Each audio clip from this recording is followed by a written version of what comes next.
বন্ধুরা, এই মুহূর্তে কল্যাণী বিশ্ববিদ্যালয়ের ইউজি অর্থাৎ আন্ডার গ্রাজুয়েট সিবিসিএস সিলেবাসের আপার ব্যাচ হলো 4th সেমিস্টার, যার ফাইনাল সেমিস্টারের পরীক্ষা online examination is knocking at the door. এ পরীক্ষা নিহাতি হেলাফেলা নয় বন্ধু, তার ইম্পর্টেন্স আমি আগের ভিডিওতে বলেছি।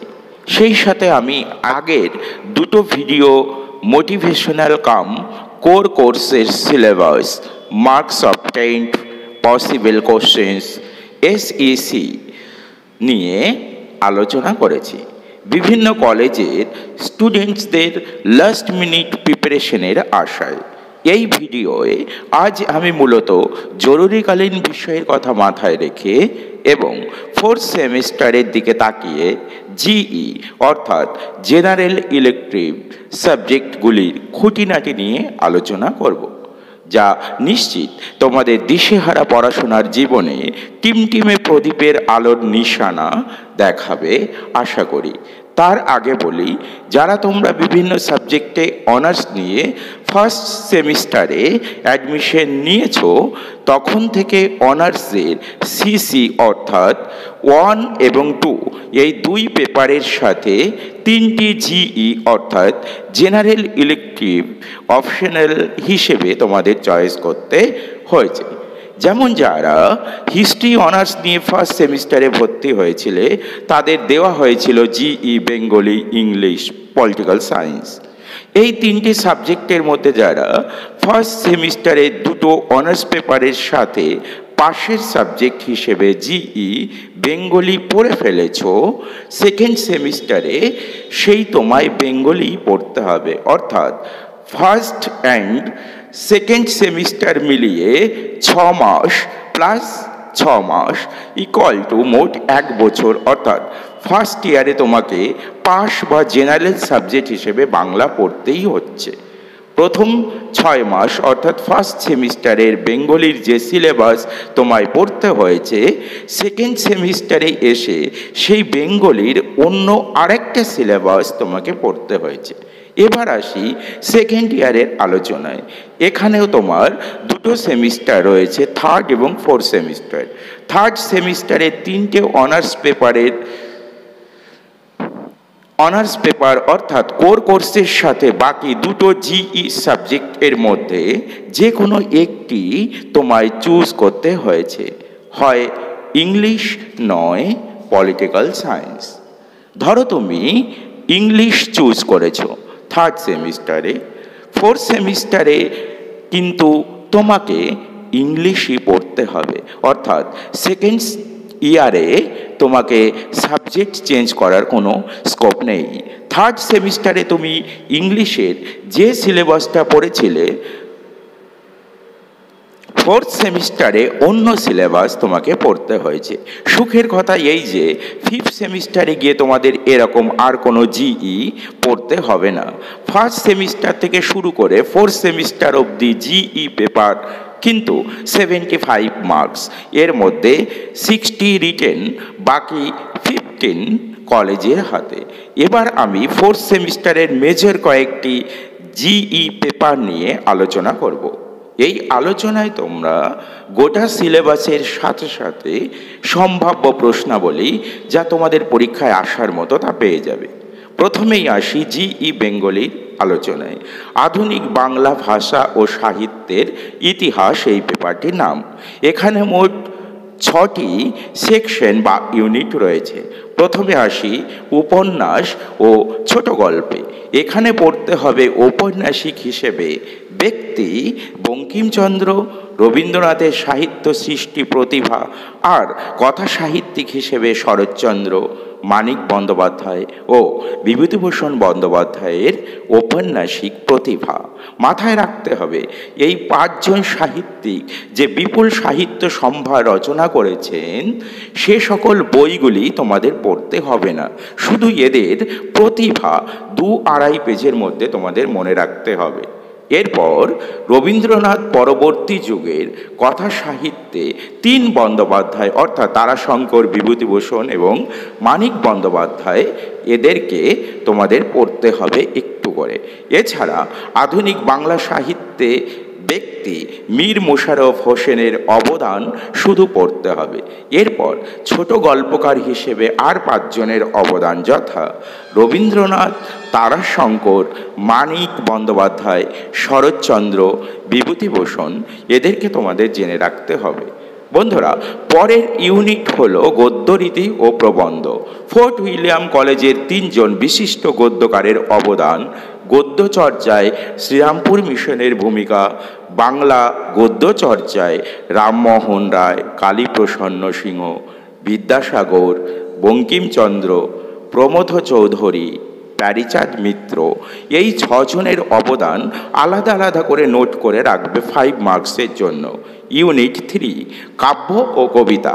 বাংলা কাব্যে মধুসূদন দত্ত, ঈশ্বরচন্দ্র গুপ্ত, বিহারীলাল চক্রবর্তী, নজরুল ইসলাম, প্রত্যেকের ব্যক্তিগত প্রতিভা 5 মার্কসের মতো করে জেনে রাখবে।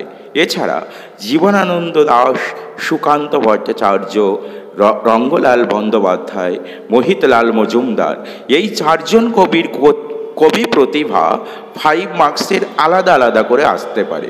এবার আসি ইউনিট 4 এর আলোচনায়। এখানে রয়েছে বাংলা সাময়িক পত্রের উদ্ভবের ইতিহাস, উদ্দেশ্য এবং তার প্রসার, এটা 10 মার্কসের আসতে পারে। ইউনিট 5 বাংলা নাট্য সাহিত্যে দীনবন্ধু মিত্র, মধুসূদন দত্ত, গিরিশ ঘোষ, দ্বিজেন্দ্রলাল রায়, বিজন ভট্টাচার্যের অবদান তোমাদেরকে জেনে রাখতে হবে। সেই সাথে রবীন্দ্রনাথের রূপক সাংকেতিক নাটকের পরিচয় তোমাদের জেনে রাখতে হবে। বন্ধুরা, এর প্রত্যেকটির মান 5 মার্কস। ইউনিট 6 বাংলা ভাষার ইতিহাস। এখান থেকে থাকছে কেন সংস্কৃত ভাষাকে বাংলা ভাষার জননী বলা হয়, বাংলা শব্দভাণ্ডার, সাধুচলিত ভাষার মূল পার্থক্য, উপভাষা কাকে বলে, এর উদ্ভব এবং প্রকারভেদ, বৈশিষ্ট্য 10 মার্কসের জানতে হবে তোমাদের। ব্যঞ্জনধ্বনি শ্রেণী বিভাগ 5 মার্কস। মৌলিক স্বরধ্বনি কাকে বলে, শ্রেণী বিভাজন 5 মার্কস। শব্দার্থ পরিবর্তনের কারণ 5 মার্কস। ধ্বনি পরিবর্তনের কারণ, রীতি এবং ধারা, প্রকৃতি, এটা 10 মার্কসের। বাকিগুলি সব 5 মার্কসের কোশ্চেন হতে পারে।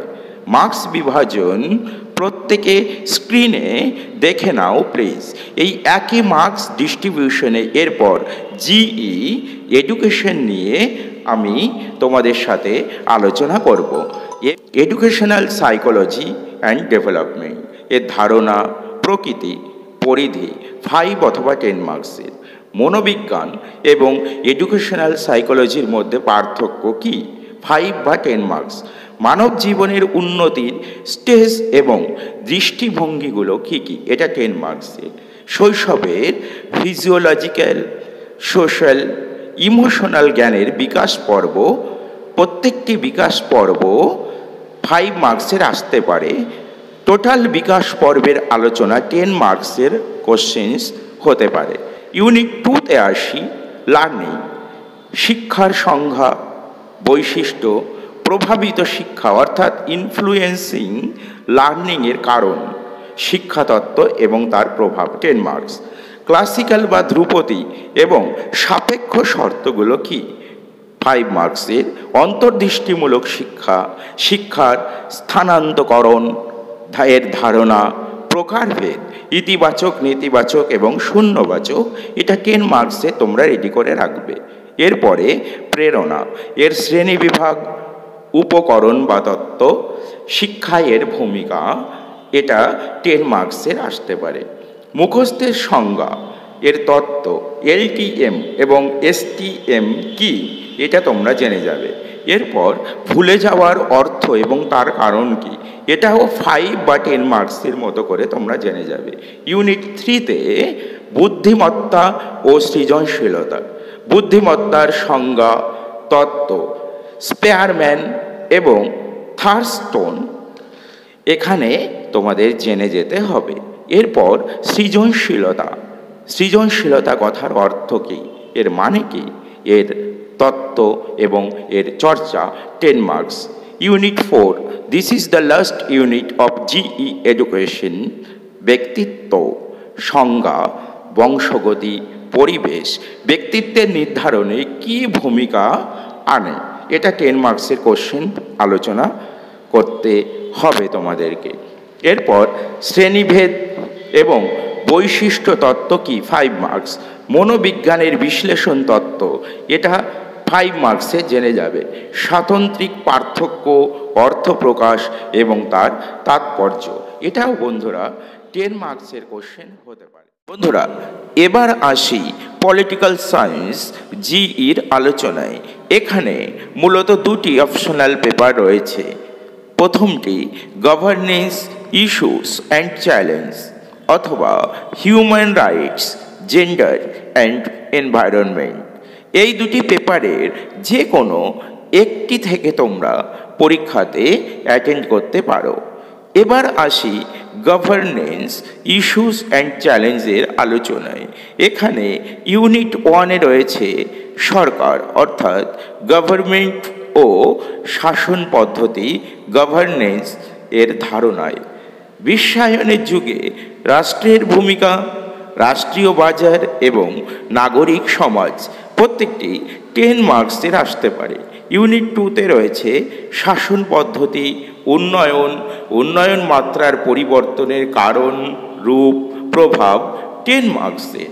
ভালো শাসন পদ্ধতির মাধ্যমে শক্তিশালী গণতন্ত্রের রূপ, 5 অথবা 10 মার্কসের। ইউনিট 3, পরিবেশগত শাসন পদ্ধতি, মানুষ ও পরিবেশগত ইন্টারঅ্যাকশন বা মিথস্ক্রিয়া, গ্রিন গভর্নমেন্ট, 5 মার্কস। স্থায়ী মানব উন্নয়ন কি, 5 মার্কস। ইউনিট 4, লোকাল গভর্নেন্স, গণতান্ত্রিক বিকেন্দ্রীকরণ, 10 মার্কস। ভারতীয় শাসন প্রক্রিয়ায় জনগণের অংশগ্রহণ কেমন, এটা 5 মার্কসের আসতে পারে। ইউনিট 5-এ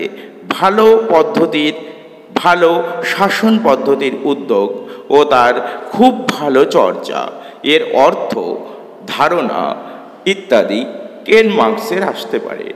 ভারতে জি গভর্নেন্স এর কেস স্টাডিজ এবং যৌথ সমাজের সারা 10 মার্কসের কোশ্চেন হতে পারে। নাগরিক চরিত্র এবং তথ্যের অধিকার 5 মার্কসের কোশ্চেন হতে পারে। বন্ধুরা এই হলো তোমাদের ফার্স্ট অপশনাল পেপার। এবার সেকেন্ড অপশনাল পেপারটি হলো human rights, gender and environment. এর ইউনিট 1 হচ্ছে জাতি, শ্রেণী, নারী পুরুষ ভেদ এবং বিভিন্ন শ্রেণীর মধ্যে যোগাযোগ ও তাতে সামাজিক সাম্যতার অভাব, এটা 10 মার্কসের কোশ্চেন হতে পারে।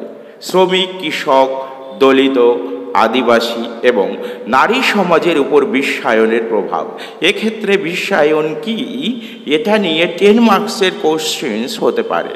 ইউনিট 2, হিউম্যান রাইটসের বিভিন্ন অর্থ, ইউনাইটেড নেশনস এর ঘোষণা ও চুক্তি, 10 মার্কস। নাগরিক অধিকার ও মানবিক অধিকার, 5 মার্কসের কোশ্চেন হতে পারে।